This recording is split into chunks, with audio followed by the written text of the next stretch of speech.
From the air, it is clear where Hurricane Dorian left its mark. Flying into the aftermath of a natural disaster, a brown landscape and milky water overshadow what was a natural pristine setting. On the ground at the International Airport in Marsh Harbor where we land, a growing presence is felt. Trying to just help do the crisis management out here, provide relief to the folks that are stranded out. The U.S. military running non-stop missions to deliver supplies to the hardest hit areas around the Abacos. From Blackhawks to Ospreys, the roar of rotors echoes all the way into a town that quite frankly has nothing left. And the people who are left, like Marjorie Gator, search for signs of life. She rode out the storm with her family in this Jeep. I feel like those of us who are able to, we should stay and help to rebuild. This is downtown Marsh Harbor, the worst of the worst. It is destroyed from one end to the other. There is no food, power, or water. Despite the desperation among some locals, officials are asking people to simply leave here in order to survive. We never expected, for something like this to ever happen to, especially to Abaco. For most people, I mean, it's just, it's just a total, completely nightmare, I should say. I keep pinching myself, thinking I'm going to wake up. Our guide, Tony Russell, took us through a town that is dead. The infrastructure decimated. Buildings that once stood as 2 stories are now 1. Those that are left are shells of what they once were. Power lines litter the landscape, and then there are the boats. The devastation across Marsh Harbor is widespread. It's hard to pinpoint areas that were hit the worst, but this is one of them, the marina of Marsh Harbor. A hotel once stood here, it's in the water. Boats filled this marina. They are now scattered about the landscape, some here just across the bank, some 2 to 3 miles inland. Blending into the widespread debris is the mud, a former Haitian community that was completely obliterated. You don't know where else to go from here. It's that kind of mental effect on everyone. It will take years for Marsh Harbor to rebuild. A place called the economic hub of the Abacos at a standstill now, replaced by a hub of activity nearby where the basic necessities of life arrive. We have emergency shelter material, water filters, critical emergency supplies. Each sunrise and every relief flight brings into focus the beginning of an overwhelming effort. A sign that hope is on the horizon. Abaco is going to rebuild. These people, we have people coming from America, from all over the world who are going to help us rebuild. And I want to be here to help to do that.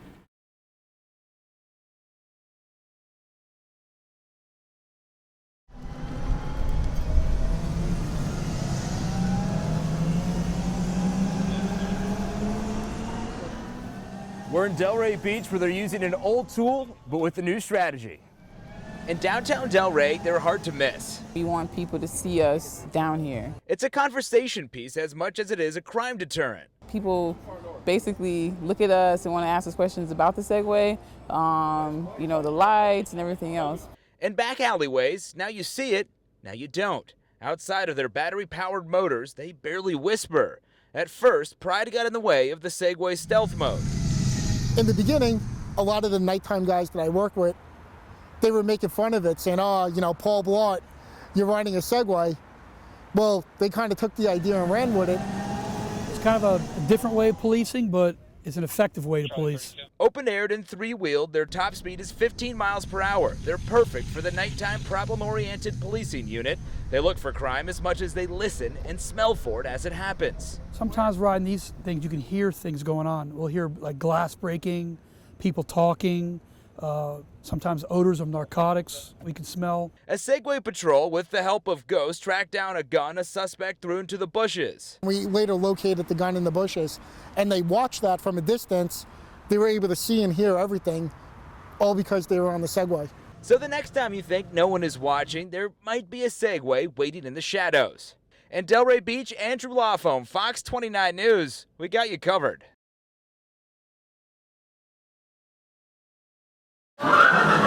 Inside the Dreamland Farm stables in Palm City.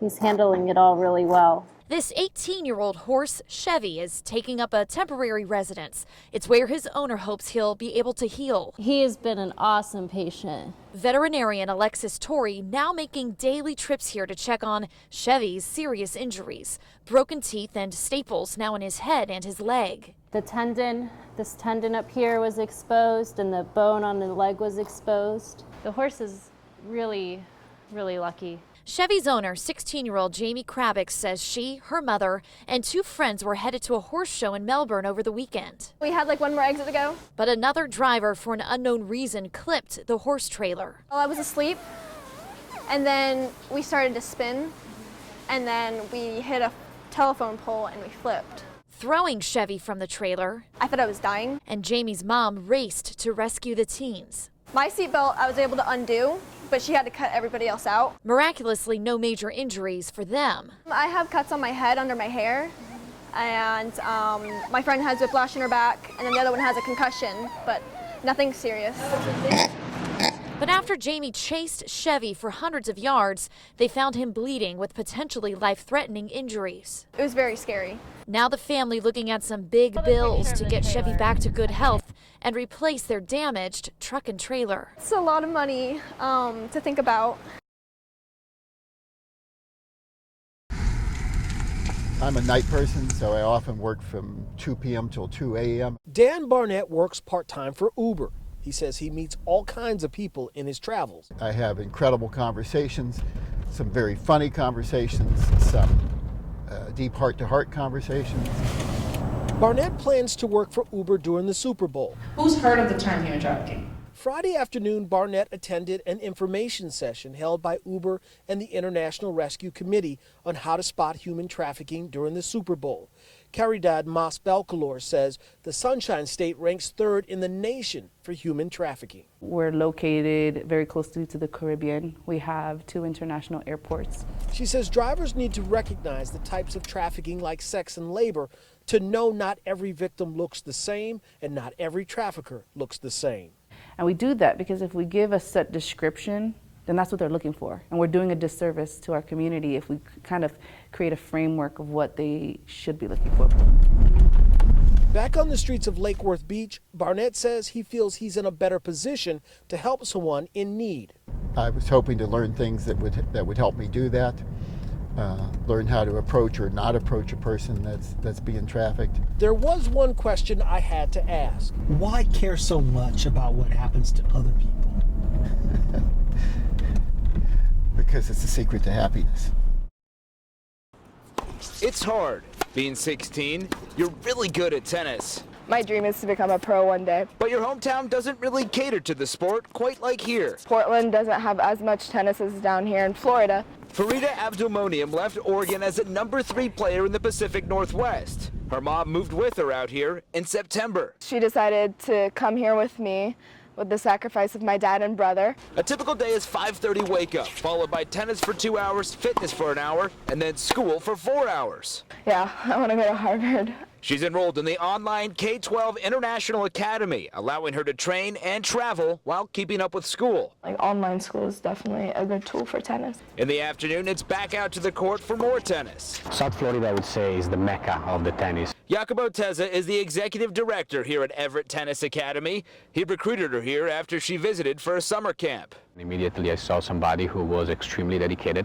I like her work ethic, and most of all, I really like her demeanor. I was so nervous. Her love of tennis was cemented in 2014. She was at a tennis camp in France when she volleyed with her idol and now fellow Palm Beach County resident. I mean, seeing someone like me, who looks like me, who plays like me on TV just has inspired me so much, and I've always said I want to be like Serena Williams. Farida has an extra wrinkle to her game. She's lefty.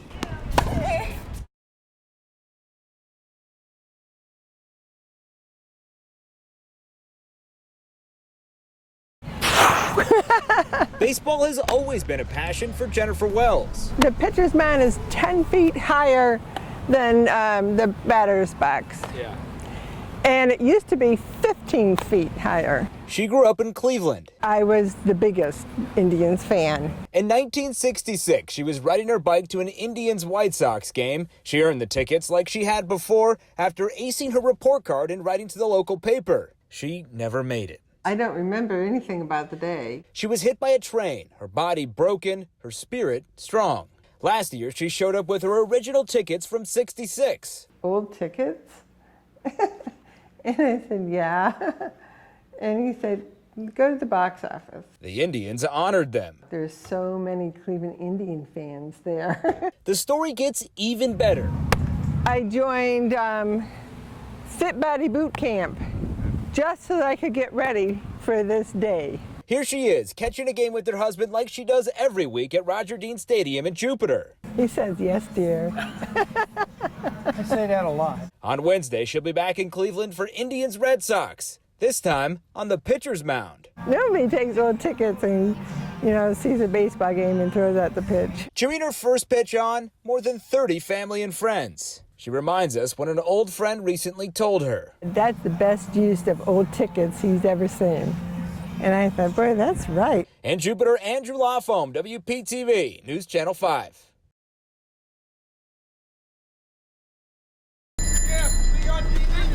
Jim Beloyan loves riding his bike. It gives you peace of mind. It's, of course, physical activity, and it's fun. It's always fun. I'm a happy camper. Tonight, he's riding with a group called the Thursday Night Peddlers, riding on Wednesday. Yep, that's their name. Hello, hello. The course is pretty much the same, and who shows up seems to change from week to week. Sometimes new people come in. That always makes it fun. The group ride was started 8 years ago by Anna Maria Windish Hunt. She's the one riding with the beige shirt and red glasses. Anna Maria says each ride, different people take charge. And they will take us into an area maybe we haven't been to yet, which is really nice because we get to see homes we haven't seen before. Left turn at the stop. Not only do they look at houses, but during the holiday season, they carol Lake Worth Beach's new residents and the community. Not sure how that got started. It was just the right thing to do. It was the holidays, and we always decorated our bicycles. Jim says the Thursday Night Peddlers riding on Wednesday is about having fun. People in their homes will acknowledge us, we'll ding our bells. It's all a very positive thing.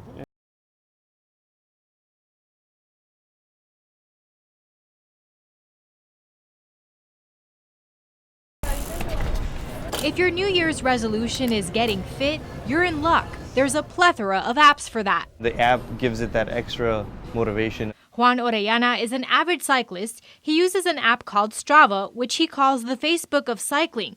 It tracks your ride, your average speed, and more, and then you can share it to compete with other cyclists. There is a hashtag. It didn't happen if it's not on Strava. But maybe fitness isn't your focus. Your 2019 resolution could be to learn to play a new instrument. On my phone, I have over 100 different apps. Scott Hutchins is a music instructor who uses apps to dive into the lessons. The technology revolution, if you will, it's made it so much easier for people to do that. But while you're finding that perfect app to get you to your goal, ask questions. Is this a reputable app? WPTV internet security expert Alan Krowitz says pay attention to the permissions that app is asking for and what information it needs from you. Learning to play guitar shouldn't need to know your location.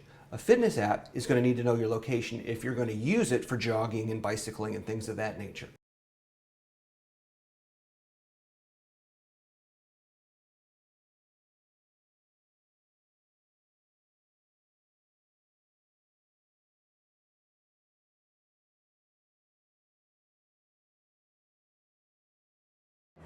The president, who has been anything but shy about his support for the nation of Israel, received numerous standing ovations tonight. President Trump talked about the shooting in Pensacola. He talked about his support for U.S.-Israel foreign policy, but there was one current issue he kept quiet about. President Donald Trump addressed thousands of supporters at the Israeli-American Council's National Summit in Hollywood, Florida. These are great people, and they love Israel.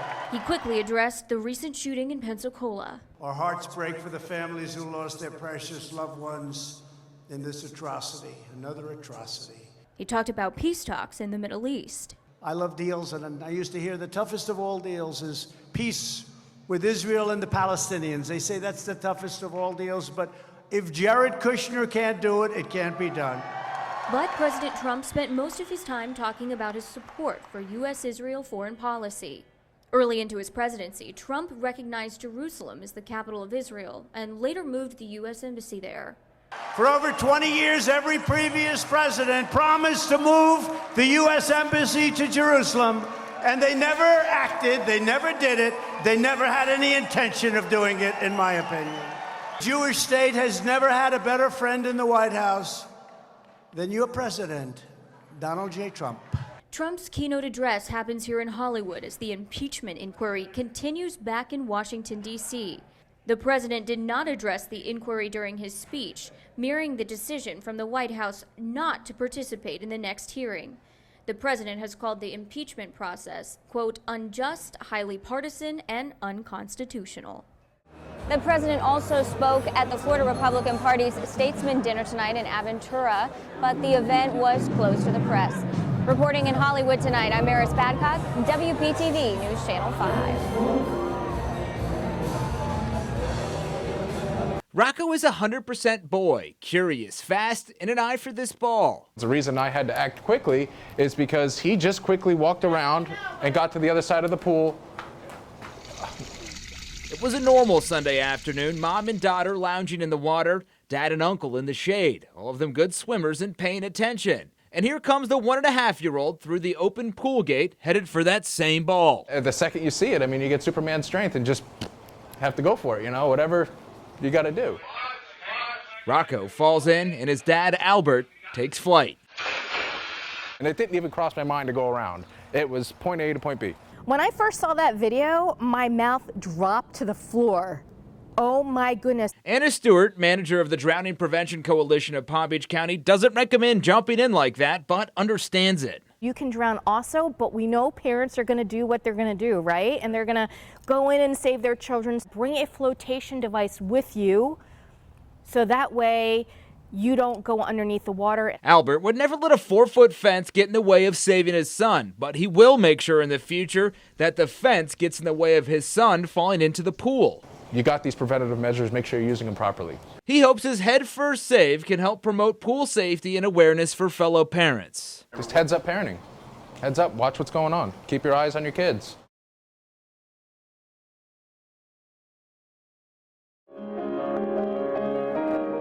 Music, as Robert Goodman would say, is how he communes with the universe. Spiritualness helped guide him through a cancer battle, a heart attack, and love.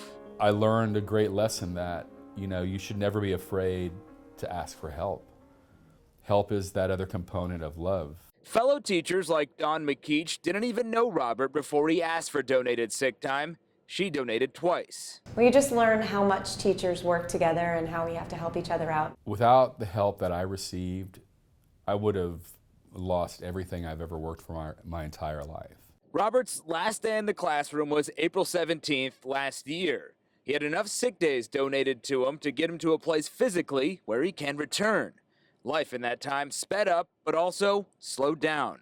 Closer to death than he's ever been, Robert focused on making each day meaningful. We only live now. This is our moment. This is this second right now. You and I, we're sharing our lives right now.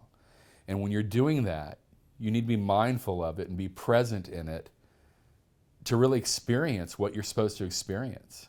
Otherwise, what's the point? While nervous to get back into the classroom, he realizes his students never really stopped learning from him. Now, the kids are like trees without fruit, and we may never see the fruit that bears from these children. But I know, through this experience about how many have reached out to me, that there's a lot of fruit out there that's doing some good things.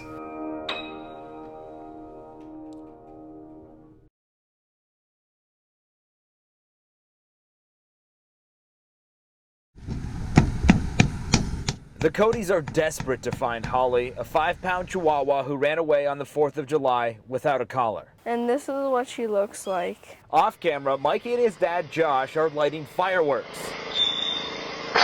A few seconds later, Holly runs across the driveway and she's gone, terrified. Now I see that this is a problem because They always say keep your dogs inside, but to me it was never one of those things where I even bothered. But knowing now how I feel that my little dog was so scared to seeing that, it's a problem. It's a frantic week, even for me. Jamie Katz is a pet detective. I find lost pets. This is all I do. The Codys called her for help, one of many who have recently. I still have about 6 callbacks to make since yesterday. Here are photos of other dogs who have disappeared after being spooked by fireworks. Keep them safe. You know, this is our holiday, not theirs. Jamie and her dogs tracked Holly's scent. Once we have a direction of travel, we see how far the scent goes in each direction so we can blow up the sign campaign. It's the sign campaign that gets us the information. We say, Holly, you want a cookie? And she should run really fast up the stairs, but I guess she went really far out that she couldn't hear us. Guess who came home about an hour after we left? Mike, come here, you and Pete. Somebody saw the signs. It worked.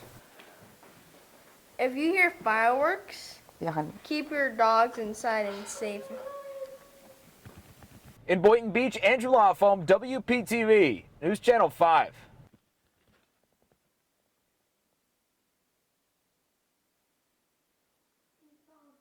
It's the first time 34-year-old Justin Alaneftis has been back to the beach on Hutchinson Island since the accident April 10th. Definitely getting some anxiety from just thinking about it because I can still replay the whole being upside down in the water. Justin says he was close to shore diving into the crashing waves, one after another.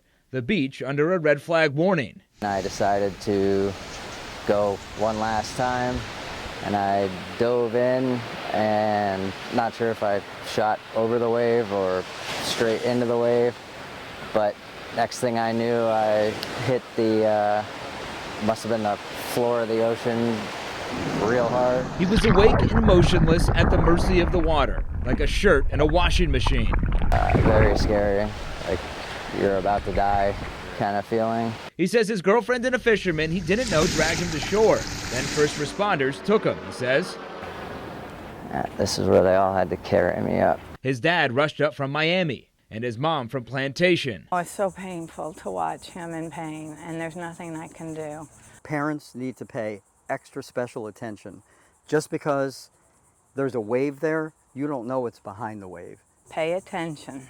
Pay attention to the lifeguards, the warnings. Jason said he had one surgery soon after and is preparing to have his spine fused Wednesday. He says he has what's called a burst fracture in his vertebrae. When they pulled me up, I kept asking somebody to put my legs down, and I repeatedly kept asking, but they then told me that my legs were flat on the ground. That's when I realized I couldn't feel anything from my neck down. In Martin County, Andrew Lawfom, WPTV, News Channel 5. The only thing harder than the wait for a generator is life without AC for this group. I actually just moved here, just bought a house 2 weeks ago, lived in New Jersey before here, and it's my first storm. So. Welcome to Florida. Yay! Some have waited all day. Mr. Patience and Miss Patience, where are the ladies? We're constantly getting replenished throughout the evening and throughout the day. This man is preparing for his dog's relief. We're about to go buy sod to put on these tarps, and we're gonna make a makeshift doggy doo-doo bed. Now that you have your supplies, how do you ready your house? We inspected a home with Vincent Thomas from United Water Restoration Group. You really want to get everything that's not bolted down, get it put away. Look up in trees for dead branches or coconuts. That's something that is going to be a very hard, fast-flying projectile. And your pool screen. If you want to open it up to let the wind flow easier, don't cut it. Take off this plate, get the gasket out, pull it out. You could fold this screen back, nice and safe. Inside, make sure important documents like medical records and home insurance are handy and have plenty of water. At least a gallon of water per person per day. Anticipate 7 days. 1, 2, 3, chance. 12-year-old Dylan and his mother, Christine, Pay $1 to get out of the jail here. spend a lot of time together learning, whether it's through a game He's excited to learn. He wants to learn. Or homeschooling, which Christine has been doing for several years, while also enrolling him in enrichment classes at private schools. What I really feel like he needs and kids on the spectrum need is to learn social skills and life skills. But most of the programs over the years fell short of what she feels Dylan needs. Frustration. So she decided to roll the dice and take matters into her own hands. I'm a doer. I'm not one to sit around and wait for people to do something. Getting the state approval to start her own school for special needs students, calling it the Exceptional Academy for Differently Abled Learners. I've been wanting to do this for a really long time. This has kind of been like when you feel like there's, something that you're meant to do. She wants to give up to 15 students in 1st to 6th grade a more personalized education. Individualized learning plans for each child. While getting the whole family involved. When my son was first diagnosed, it's really, lonely. So I want to take that, away, and I want to help people to not feel like I did when my son was first diagnosed. Christine already getting a lot of interest to help kids like Dylan get the best chance at success. Because these kids are exceptional, they're amazing, and you just have to get to know them and give them a chance, and they'll show you there are many gifts. Megan McRoberts, WPTV News Channel 5. They didn't deserve this. They have children, they have families. They didn't deserve none of this. Dozens of people stopping by this growing Memorial Friday, closing out a week that devastated the Sebring community and the country. Friends of Jessica Montague. We will miss her. Her smile on this picture is a smile she gives to us in the community every day at the bank. You will never see this smile again. The hard thing is she's gone. And Marisol Lopez. Marisol, she was so... The way she spoke to you is like she was family to you. Nellie Gonzalez among the people who did their banking at the SunTrust branch. She works at the hotel right next door. Too close for comfort. End of the day, it could have been us too. It was just a matter of a right or left. And he took it right. Were you working Wednesday? Yeah, we were all did. She and several co-workers walked across the street for a moment of silence at 12:36 to remember all 5 women, including Cynthia Watson, a customer, and Anna Pinion-Williams, a new employee who just moved to Sebring from Okeechobee. They were beautiful people, beautiful people. Gonzalez and her co-workers spending more time together tonight over dinner. Now that time together is more cherished. We have done it before, but I think from now on we're going to do it even more. And we're even holding our kids and our family closer.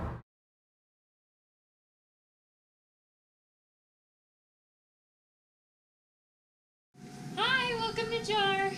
Behind the counter at JAR, the zero waste shop, 18-year-old Brandy Knipe is living out her lifelong passion, living clean and waste-free and helping others do the same. I used to pick up trash off the beach all the time with my mom. She's been this way nearly all her life, even getting her friends on board. We all decided to slowly convert to zero waste. Brandy just graduated high school and she knew college wasn't for her, nor another job. I've had a few jobs before this and I just knew that I wanted to be my own boss. So she cashed out her college fund and with a little extra help from the community, she became an entrepreneur, opening a business she said there's a big need for. And I was like, we need a zero waste shop in Stuart, Florida. Opening shop around the same time, a nationwide push to eliminate plastic straws and other wasteful materials is gaining traction. Everybody's doing it and it's really cool. She's stocked up on all kinds of organic dry foods, even candy. Eco-friendly household items. We have glass straws that are hand blown. Or natural cleaning products. You throw this into your wash with your clothes and it does 7 loads of laundry. It's a one-stop shop for waste-free living. There's an alternative for everything. And a way for Brandy to share all of her knowledge to help more people get on board. Since Christina Setmanat was in 6th grade, she had her academic career figured out. 2 years at college in Florida and then Stanford, where she would study psychology. On top of AP classes, SATs, and good grades, she's been taking classes in Cambridge's Advanced International School of Education, also known as ACE, since freshman year. Monday, she started her junior year at St. Aloysius. We've had this all mapped out, all of us. We all heard the news and we actually cried. The Cambridge ACE program is equally prestigious and rigorous curriculum that can lead to college credits and scholarship. They spend the school year preparing for the test in May. One of the tests she took this year, international history. We've really worked hard to taking this exam and making sure we could do our best, and now our best is gone. During 6th period Tuesday, the principal broke the news. UPS had somehow lost the boxes containing around 200 tests, both international history and general paper. UPS told us it is working with the school in its investigation into what happened. The students' option now, forgo the college credits or retake it in October. We're gonna have to fit it into this little period on top of all our other AP and ACE classes. And outside of school, people have jobs, we have sports and other obligations. For her to retake this test and she not pass the test or score as well as she might have done before, this is it's an injustice to the kids. Two moms. That's my baby. Who had to bury their sons. This is my son, my firstborn, Michael McCrae. Michael was 24. He died from cardiac arrest. Cameron was 11. He died from a heart attack. Andrea and Maria's motherly instinct is expressed at their sons' gravestones. Coming out here is the closest I'm going to get to him.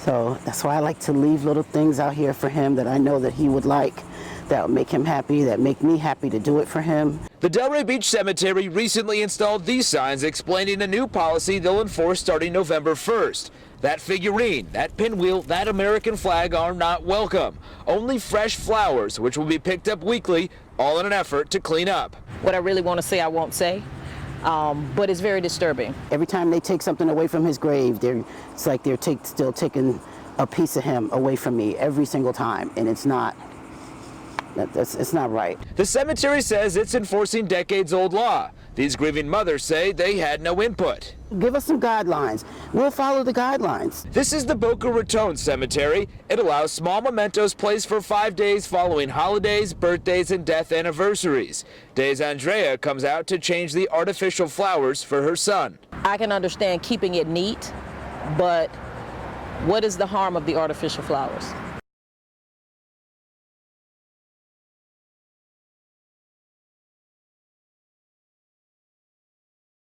Well, local veterans are asking community members and all local military to come out in numbers tomorrow and line the streets for Clement's motorcade. Tonight, I spoke to some of the Patriot Guard members who are going to be a part of that, who also helped honor Clement tonight at his visitation and viewing.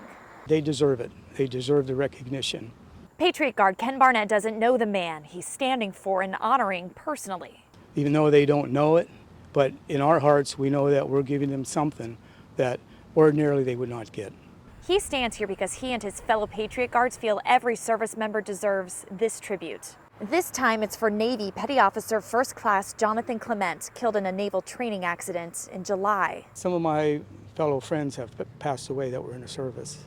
And this is the way I dedicate my time to show the honor and respect for other fallen individuals. I've been with the Patriot Guard since 2010. Taking part in more than 60 escorts, flag lines, and memorial services. I can remember the sad ones, and there's a lot of those. It's very hard to stand and watch that casket go past you, and you're doing the salute, you're doing the honorable thing, but it's a touching, it does get to you. He hopes the family feels their gratitude for Clement's service and sacrifice. And we do it for our pride and respect, to show them true honor that they deserve. And the Indian River County Sheriff's Office tells me that it is providing 2 helicopters for a flyover tomorrow. If you would like to line the streets for that motorcade, we've posted all of the information on our website, WPTV.com. Reporting in Indian River County, I'm Megan McRoberts, WPTV News Channel 5. Martha Lasher really didn't have far to walk home. She was leaving one of the businesses back there and just through this parking lot and across Lyons Road to get to that community right there. That's the Charleston community where she lived, but she would never make it there. This is the last picture Kim Breary took with her mom, Martha Lasher. They were eating brunch last week. My mom was very vivacious. On Sunday night around 6, Martha went across the street to go to the video arcade, something she did often to meet up with friends. She tried to come home around 9. They said that a light blue Mercury Marquis hit her and just left her there. I can't imagine what kind of person could do that. How could they just leave her? You know, or at least call someone, do something, but they didn't. There were 3 generations at home: Martha, Kim, and Kim's 15-year-old son. Both their rooms are right next to each other, so they're like 2 peas in a pod.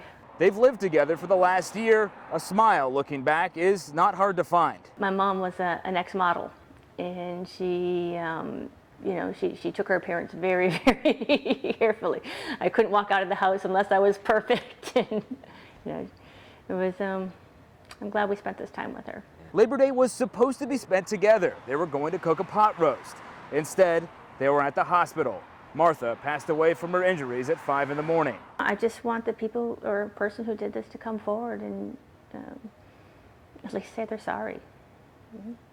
Because if they don't do something, it's going to happen to somebody else. Because clearly they didn't care too much about human life. Martha's family is confident, with the help of law enforcement and someone who saw something, the Blue Mercury Grand Prix will be found and the person behind the wheel will be caught. Oh, we'll find him. Or her. Absolutely. If you do spot that Grand Marquis, here's what you're looking for: is damage to the passenger side of the car. It's missing its passenger side mirror, and there's also damage to that front right light. There is a Crime Stoppers reward out through the Palm Beach County Sheriff's Office. In unincorporated Boca Raton, Andrew Lawfome, WPTV, News Channel 5. It's just bragging rights. I mean, firefighters are everyone likes to, talk a big game and, say, I'm better at you than this. A lot of work goes into a quick competition. It's exciting for sure. The best getting through this competition course in less than 2 minutes. Racing, upstairs carrying heavy weights and completing all of these obstacles in full bunker gear. It shows off the skills firefighters use in real life and helps them master them to benefit you. I would say just will to push through when you're in pain. I mean, you can be on a fire scene and, you've been working for the last 30 minutes and, you find another victim in there and, you're tired, but you got to fight through it, and that's exactly what happens on this course. This friendly competition also paying off big for St. Lucie County.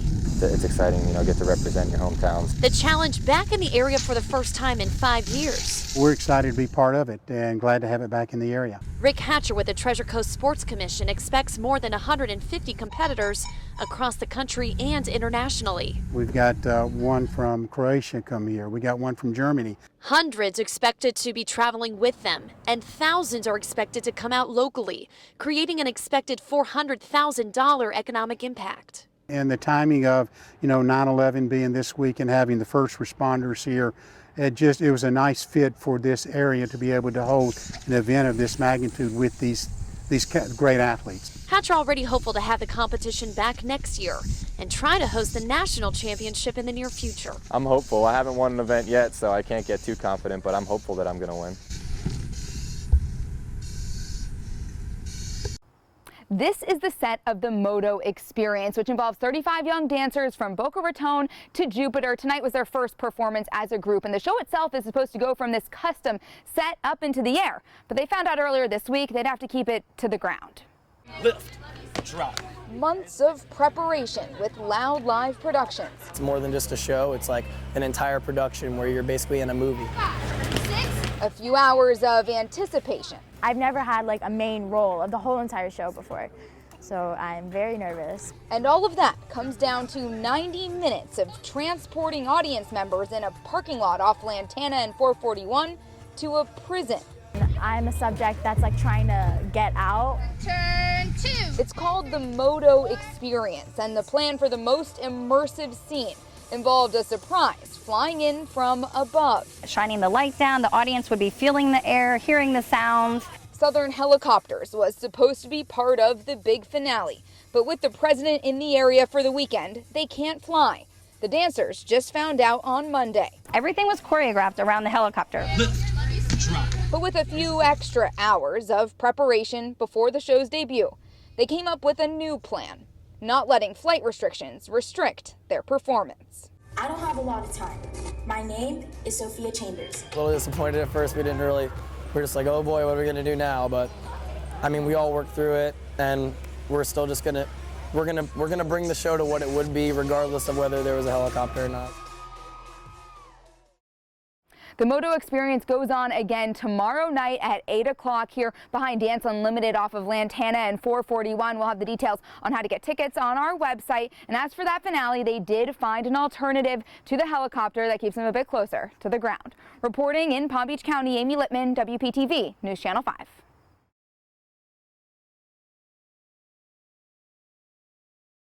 On an extremely busy shopping day, it was really busy. Naveen Mata was helping shoppers inside Perfumania when she heard shots fired in the parking lot. We're hearing like 3 shooting, like boom, boom, boom. And then we have a lot of people get inside the store, hide inside our door. Mata said more than a dozen people were in the store. She and others hid in a storage closet. Security guy, he said like, close the gate, nobody in and nobody out. More than 30 minutes later, she got the all clear but couldn't leave. Her car stuck inside crime tape for hours with presents in the trunk. I'm here. I won't leave without my daughter present. Sheriff Rick Bradshaw says his tactical team knew they were taking down accused criminals in a busy place, but he says they took precautions to make sure shoppers were safe. Ahead of time, we made sure that there wasn't going to be any pedestrian traffic, there wasn't going to be any danger to the public, but you had to get these 2 guys, right? They are very dangerous people already involved in an attempted first-degree murder, so once we found them, we weren't going to let them get out of this parking lot.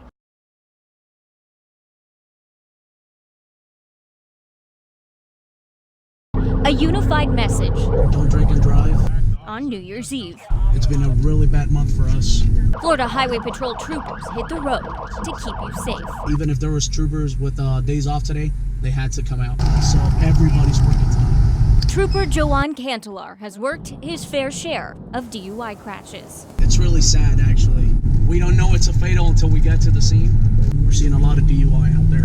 Rescuing a dog 1 minute, stopping traffic the next. When we witness this crash during our ride-along. We get them all the time. Do you think any alcohol was involved? No alcohol involved. I already spoke with both drivers. We didn't see any alcohol-related incidents on our ride-along tonight. A sign that maybe people are starting to get the message. And hopefully after celebrations are over, troopers won't see a spike. What's the motto tonight? Don't drink and drive.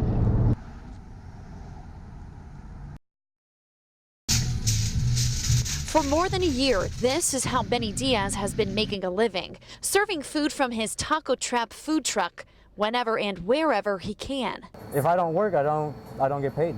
It's just like running a restaurant with one key difference. I chose to be mobile. But that means he also has to look for places that invite his business.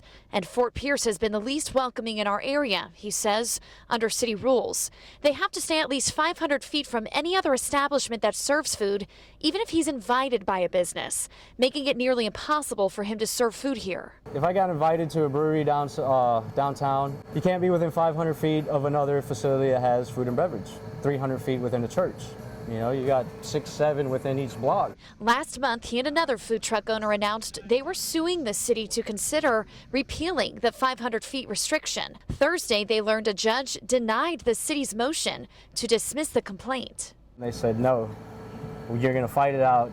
We need to know, why you don't want these food trucks. The ban went into place in 2014, protecting established restaurants. No, I don't have no intention in going in front of somebody's business and just pulling up and opening my window. That's ridiculous. Diaz feeling one step closer to getting his shot at establishing his business. Don't stop until these tires fall off, literally.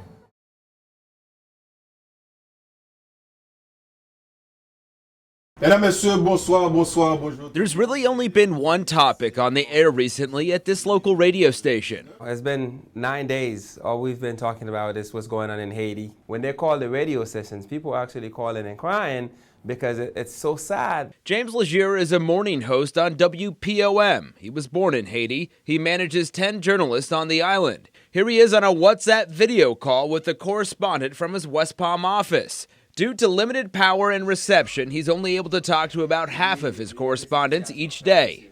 The government is not doing what they're supposed to do. Allegations of corruption coupled with crippling inflation have led to deadly protests. James wants the U.S. government to investigate, saying more Haitians could flee their homeland for America. If they don't want the Haitians to start getting a boat thousands of people getting a boat to come here, then we're gonna have situation with the border. We already have a lot of immigration issues going on already. Patty Paget makes her annual trip to Haiti in March to work with orphans. She's hopeful she'll be able to go this year. Here in the States, a lot of people like myself, we live paycheck to paycheck. But over there, they get paid daily if they have a job at all. Normally, she would bring money and essentials like shoes, but given the recent turmoil, she's trying something more sustainable. I want to try to start little gardens. I want to try to start a farming program over there. In West Palm Beach, Andrew Lawfome, Fox 29 News. We got you covered. Give me a hug. It's the same hallways, the same room, but everything's changed. It's the first day, really. Robert Goodman and these sophomores have never met. I'm not a sub. I'm the teacher that you were supposed to have from the beginning of the year.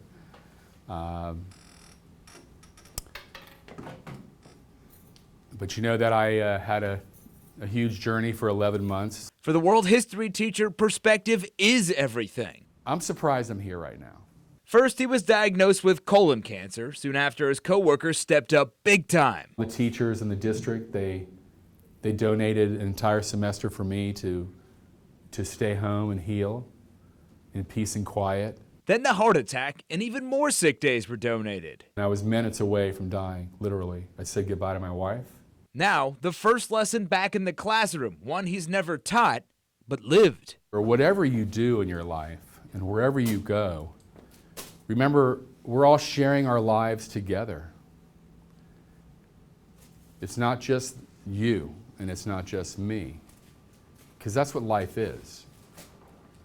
If you were just born to be alone, there'd be no point. In Palm Beach Gardens, Andrew Lawfome, WPTV, News Channel 5.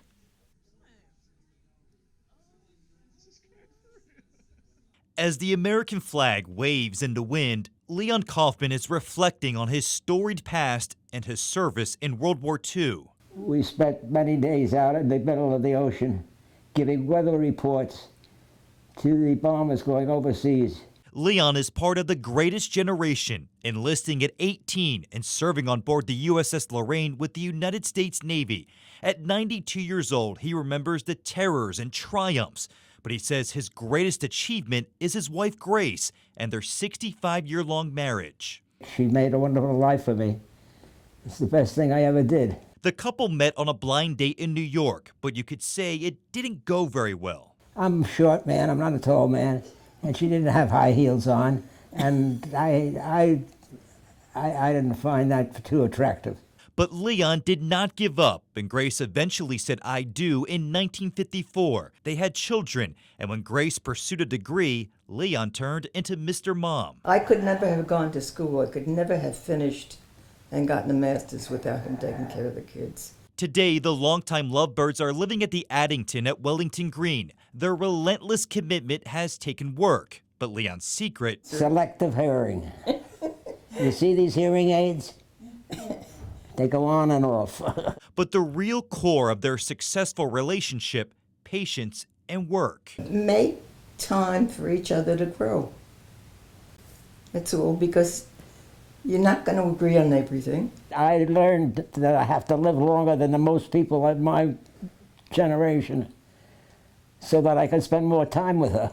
When you catch the right one, don't let it go. In Wellington, Ryan Hughes, WPTV.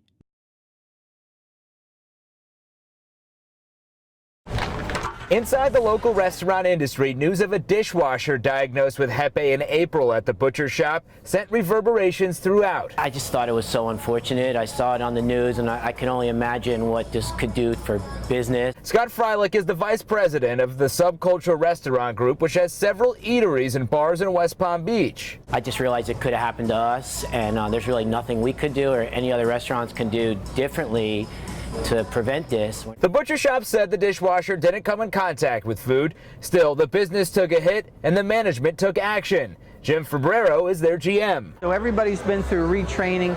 We've cleaned the place from top to bottom. This could have happened to anybody, but we want to make sure that we're a leader in the industry of food safety, sanitary practices, so that this doesn't happen again. We are descending upon the butcher shop. Just bring in love with us.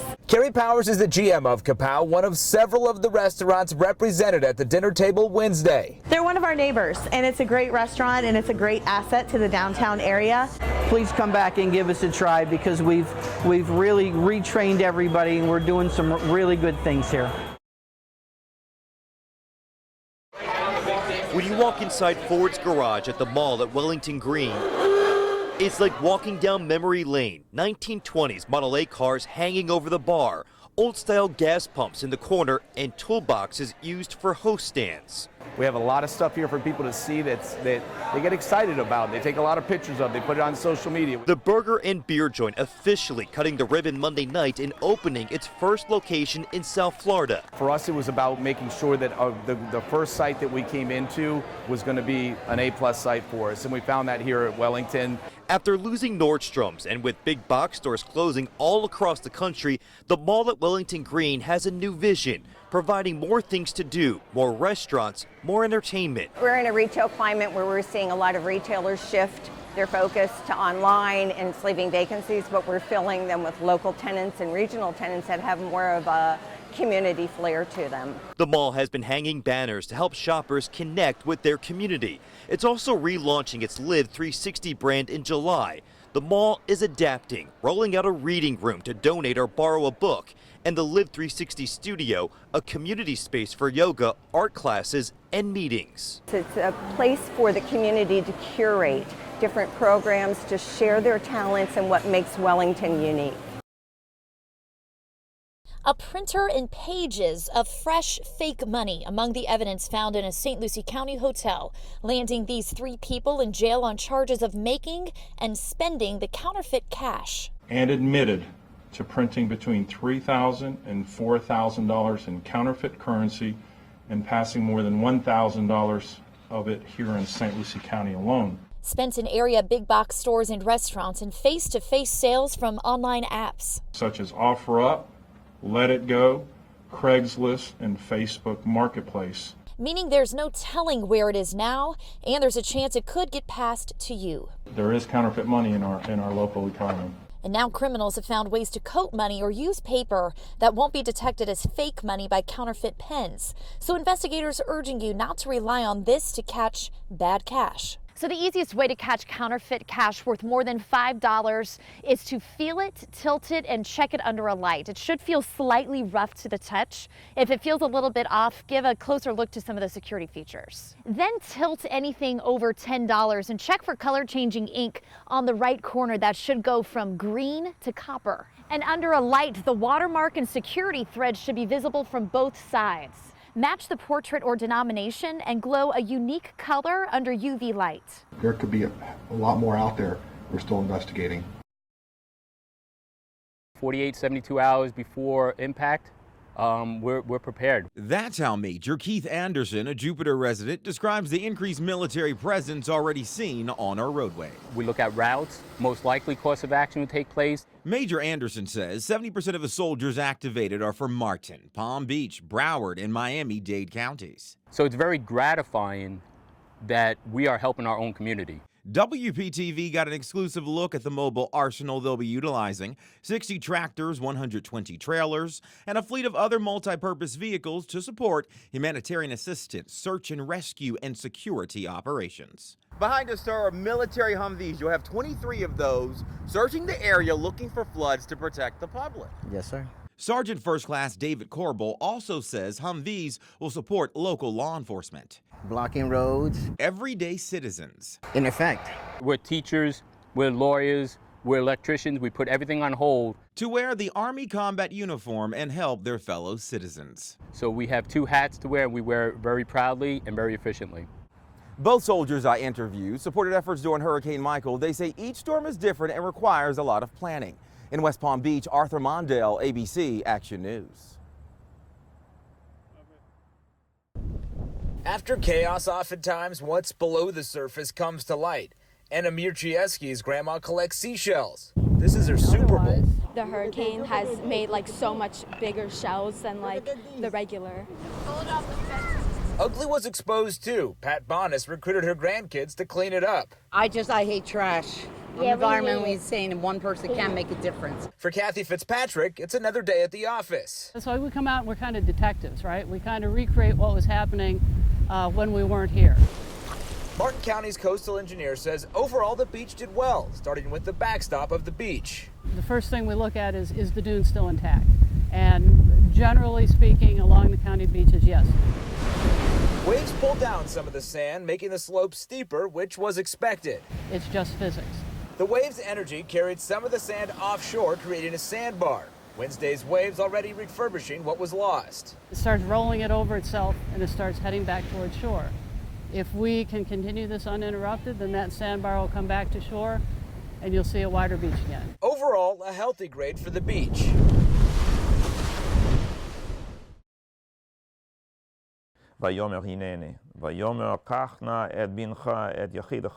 It's midweek at Congregation Lador Vador, and Rabbi Barry Silver is preparing for a sermon this Friday, reading from a unique Torah. It's actually charred. It's burned. Pulled from the ashes of a synagogue burned to the ground during the Holocaust. Rabbi Silver says no one survived the hate crime, but the passages live on. It's important to avoid the selfish, and it's selfish to be content with being complacent when things are going well for you, but not for someone else. Rabbi Silver is concerned with the latest figures from the FBI. In 2018, Jewish people were targeted in nearly 58% of religious bias hate crimes. Gay men accounted for 59.8% of the hate crimes based on sexual orientation. Black people were targeted in just under half of the hate crimes based on race, ethnicity, and ancestry. We need to teach our children that silence isn't good enough. It's a message shared by children of Holocaust survivors at this suburban Boca Raton middle school this week. So people are silent. They say they're neutral. Not neutral. Take responsibility to what happens around you. The upstander feels responsible not for themselves. That's not the issue. The issue is, do you feel responsible for others that are weak? It's called Roam the Road. It should have more businesses and customers looking for grain. The Clematis Streetscape project is slated to maximize business and leisure in phases. Just ask the people on the side roads in real estate. I think almost like an 80–90% reduction because nobody could pass by. To food and drink. It's a balance. And fitness and martial arts. If they're going to be really late from parking, a lot of times they'll just turn back and go home. So that's the case with a lot of martial arts gyms, is people choose these places on how close they are and how easily they can access the place. So they're open to West Palm's Downtown Development Authority's new initiative, Roam the Road. Every kind of promotion of the downtown is good for us. Every downtown has a main street, but everything that happens beyond that is important too. Roam the Road highlights the small businesses not on Clematis. Participating businesses along Dixie Highway, between Clematis Street and Fern Street, and along Ivernia Street invite the public on Saturday to enjoy free samples and specials. Just follow the green arrows. Really concentrate on the downtown district. We're not thinking about money. We're thinking about service. It's a great thing for all the businesses nearby. Roam the Road runs from 9 to 2. For more information, just visit our website. Arthur Mondale, WPTV, News Channel 5. Happy New Year! Happy New Year! New Year celebrations started early for many people in Delray Beach. All along Atlantic Avenue, restaurants were full of diners, kids danced in the streets, and couples kissed. There's so much to be thankful for in 2019. It was a great year. I got married, got engaged, and just really wonderful year. Happy New Year! Every day above ground is a blessing. Thousands of people have already hit the streets. The atmosphere is fun, yet there's a heavy police presence to keep things from getting out of control. I'm going to shake this year off by partying until 2020. So what do people see for 2020? We're optimistic that the Lord has a blessing for us, for South Florida. This is a break to be here in Delray and see all the lights and all the people, all the freedom, all the good food. What more can you ask for than to party it up after a great year while looking forward to the next?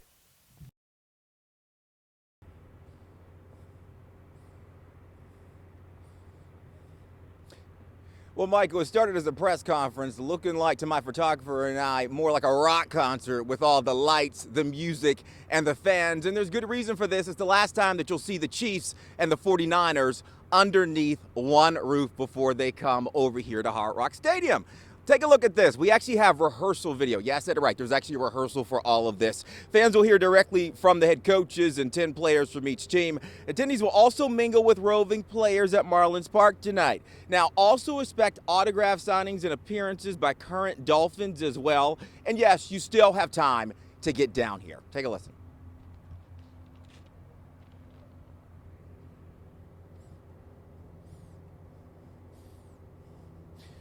Session 2 started.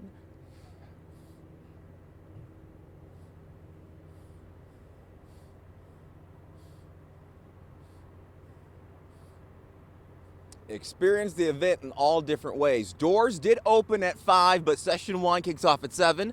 Session 2 kicks off at 9. So yes, you still got time. Reporting live, Arthur Mondale, WPTV, News Channel 5.